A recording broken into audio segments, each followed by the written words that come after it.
Hey everybody, it's Jeff Yang, and today I'm going to go over the AL37. Now tomorrow is my Maiden, and I went through, I put everything together, made sure all the electronics are working, and I just wanted to go over all the little pieces and things about the airplane that you may not see in the videos that most people put out. You know, usually it's just a quick Maiden or a quick unboxing and they go fly. So I put everything together. I'm just going to go over the little details that you might not know about, so stay tuned.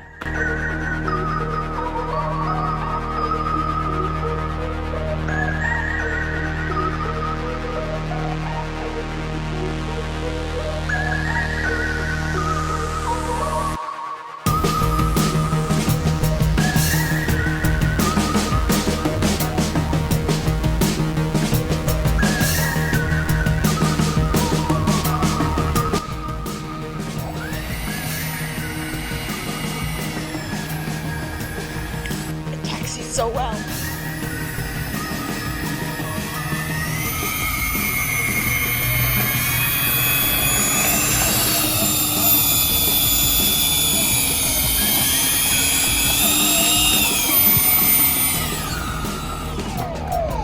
I'll do the flaps.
And welcome to my garage, everyone. So the first thing I wanted to touch on is the foam quality and the paint quality.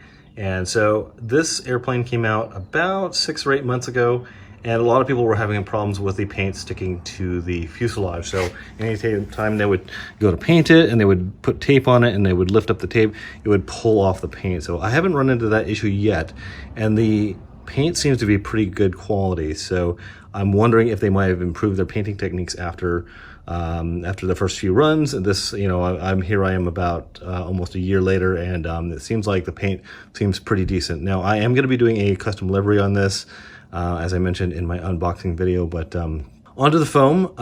The foam seems like it's a very high quality. Now it's not like that squishy foam that sometimes you get from E-flite. It seems like it's a lot denser foam. It seems like it's got a nice skin to it. Anyway, it seems like it's a really high quality foam, so I'm pretty happy about that. Now, as far as the quality of it coming out of the box, I have not found one flaw on this airplane as far as damage from shipping or damage from packaging. It is a well-packaged airplane. All right, so I'm just gonna power everything up and show you a few things about the control surfaces. This is just my taxi battery. It's a 3800 that's been used and abused, and I just use it to taxi it at my field from the cars to the flight line.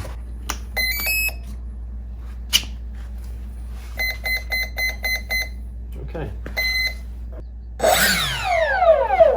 Okay guys, so what I want to note about all the control surfaces is they are all hinged. They're not the heat sealed or heat pressed hinges. So there's actual hinges in all of the control surfaces, all the way down to the elevator and the rudder as well. That means that your servos are not going to work so hard to make your control surfaces go. So it's really nice that they have real hinges in there. So guys, along with the scale detail is all of the LEDs, and I'll show you guys a video at night that I took of this airplane taxiing at night.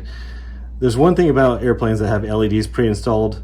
I love airplanes that have LEDs that are pre-installed because I hate installing LEDs after the fact. Cutting the wing down, running the lines is just a pain that I really like to not deal with. So this airplane has amazing scale detail with the wing lights, the nav lights, the blinking strobes. Everything is top notch. Well, okay guys, so this is the interior of the Freewing AL37. I am using a Lemon RX. I've used these for years, never had any problems. It has a dual diversity antenna, so I have one running down the fuselage here and one running up the side that goes up here, up the side of the fuselage. And I also have a satellite receiver that goes here all the way up into the nose of the airplane. It's far away from all the electronics, which is really nice. You don't want to run a lot of electronics by your antennas or any solid objects, so there's really not a whole lot going on here. So the ESCs are back over here underneath the floorboard, so it's far away from that. And I'll keep this as far away from my receiver as I can. Okay guys, what you'll see right here is this blue box. This is kind of like the command center of the entire airplane. This airplane runs a 8 amp UBEC, which runs off the main leads, and it's actually down in over here. I tucked it down underneath. So basically it's already set up from the factory. You don't have to worry about pulling any of the red wires from the ESCs because these are non-BEC ESCs. But everything is pretty much plugged in from the factory. All you have to do is take these leads right here that are all bundled together and plug them into your receiver, and then plug the UBEC into a free channel on your Lemon RX or whichever receiver that you have. I didn't have an open one except for channel 5 on the Lemon RX, which, as you guys know, controls the gyro on and gyro off feature. And so it doesn't have a signal wire, so you can actually plug it in there and power your UBEC or get power from your UBEC. Now, I didn't go with an Admiral like I know MotionRC recommends. The only reason I didn't do that, I know that Lemons and Admirals have some similarities, but I'm just more familiar with the Lemons, and I've had great luck with them. Over the years, I've probably had 40 plus Lemon RXs. I've only had one that had a problem, and I haven't flown it since. But other than that, the Lemons have been rock solid. I can trust a $500 airplane to these Lemon RXs, especially with the extra satellite receiver. The other thing to note here is that everything is labeled really, really well. So it's really nice that they do that from the factory. Some companies do not do that. So one other thing that I would recommend for you guys to do is that all the control servo wires that come from the back of the airplane, from the elevator and the rudder and the lights, they come all the way through here, and they're above this battery tray here. So the battery tray has 4 screws. You can just unscrew the battery tray and run those lines underneath the battery tray, and then it actually comes out right over here. So I doubt you guys will be able to see it, but when you run full flaps, you're supposed to run 8% up on the elevator in the back there. So I'm at full flaps right now, so I'm gonna undo the flaps here, and you'll see the elevator go down just a little bit. Yeah, it came down just a tiny bit. Landing flaps.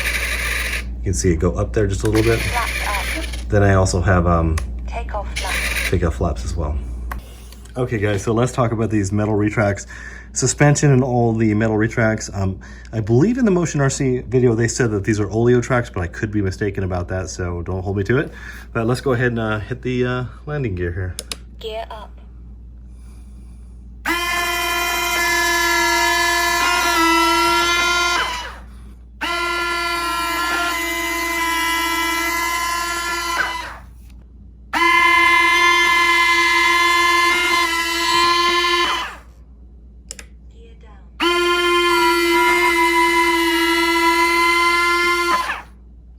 So one thing I would like to note, and it's a really nice touch, is these tiny little hash marks right here. These are for your decals. So this is gonna be like the door here. This is gonna be at the corner of the window sticker right here. It's nice that they put those things on there, because getting the windows straight, it could be quite the feat if you don't know what you're doing. So all along the side of the fuselage are these little hash marks, and it's gonna make putting on the decals really, really easy. Okay guys, so the question is there anything I don't like about this airplane? There's not a whole lot that I don't like about the airplane. There is one thing that is mainly a cosmetic thing. It's not actually a structural thing. So this is the front half of the fuselage, which glues to the back of the fuselage. And if you guys can look here, there's a pretty big gap right here. Everything is seated properly. And this is going to be covered up by a piece of tape that goes on here, and everything is interlocked in the inside. There's a carbon spar in here, but mine didn't sit flush, which, like I said, if I'm nitpicking, that would be my only gripe about this entire airplane. Other than that, I went to get her. You could literally get this airplane up and running in about an hour and be flying it. So that is quite amazing. All right, guys, as a lot of you guys know, that is my car, which is a 4-passenger Lexus. And believe it or not, the 87-inch Freewing AL37 fits in my car with the wings taken off and no disassembly of the tail. I was thinking that I was gonna have to disassemble the tail there. So pretty awesome. I'll put a quick picture in here showing that it does fit pretty easily, actually. Super happy about that. And yeah. Well, guys, tell me what you guys think of the AL37. So I can tell you, for me, it's kind of the pinnacle of my RC flying. Now, I've been enjoying larger scale airplanes, and this fits the bill quite nice. I've had the Carbon Trojan and the Carbon Cessna from E-flite, and those both fly amazing, and I really like the way larger airplanes fly. So one of the other reasons that I decided to go with this airplane is I use the 6000 6S batteries for those other two airplanes. I don't have the Cessna anymore. I gave that to my good friend Tony, who bought it off me. I didn't give it to him, but the fact that I didn't have to buy new batteries for this airplane was a huge financial incentive, because that would, sometimes those batteries can be $150 a piece. So I already have those, so it's not something I have to invest in. So it made the decision to buy this airplane very easy. Now, the price of this airplane is surprising. It's a lot of airplane for the money. If you take a look at the Carbon Cessna and the Carbon Trojan, they're right up there in the same price range as this, and this actually has a lot going for it. All the LEDs, you know, the Trojan has no LEDs, the Cessna does. The Trojan has problems galore with the retracts, and the retracts are pretty flimsy. These are metal retracts, they have suspension, and this also has the 8-amp BEC that is powering everything. That's a huge bonus for me. I had to buy new retracts for my Trojan, which a lot of people have, and a lot of people have crashed their Trojans because of the landing gear browning out their E-flite receivers, which don't come back online unless the receiver is still, as a lot of you guys know. So that is a problem with the E-flite Trojan, but it is a fantastic flying airplane. So I've had to deal with that, but it's all good. It's all part of RC, right? Messing around with everything. So tomorrow's my maiden. I'm super excited. It could be awesome. I could crash it, but I have a big field, and the place where we fly has almost no wind. I do know when I've seen these things fly in wind, they look ugly. So it's going to be a great place to fly off of. It's off grass, which is always mowed about the day before, or 1 or 2 days before when we get there, because we have a nice relationship with Ray, the groundskeeper, which he's freaking awesome. And this is my flying group, the Sunday Funday Flyers. So if you are interested in the Sunday Funday Flyers, and you're in Southern California, check out the Facebook group. I can always put a link down in the description down below. But I'm super happy to be in the group. They're really awesome. They've really expanded my horizons as far as the type of airplanes that I can fly. So I'm really happy about that. So guys, wish me luck. I'll be filming the Maiden, obviously, and look forward to that video coming up very soon. Thanks. Bye.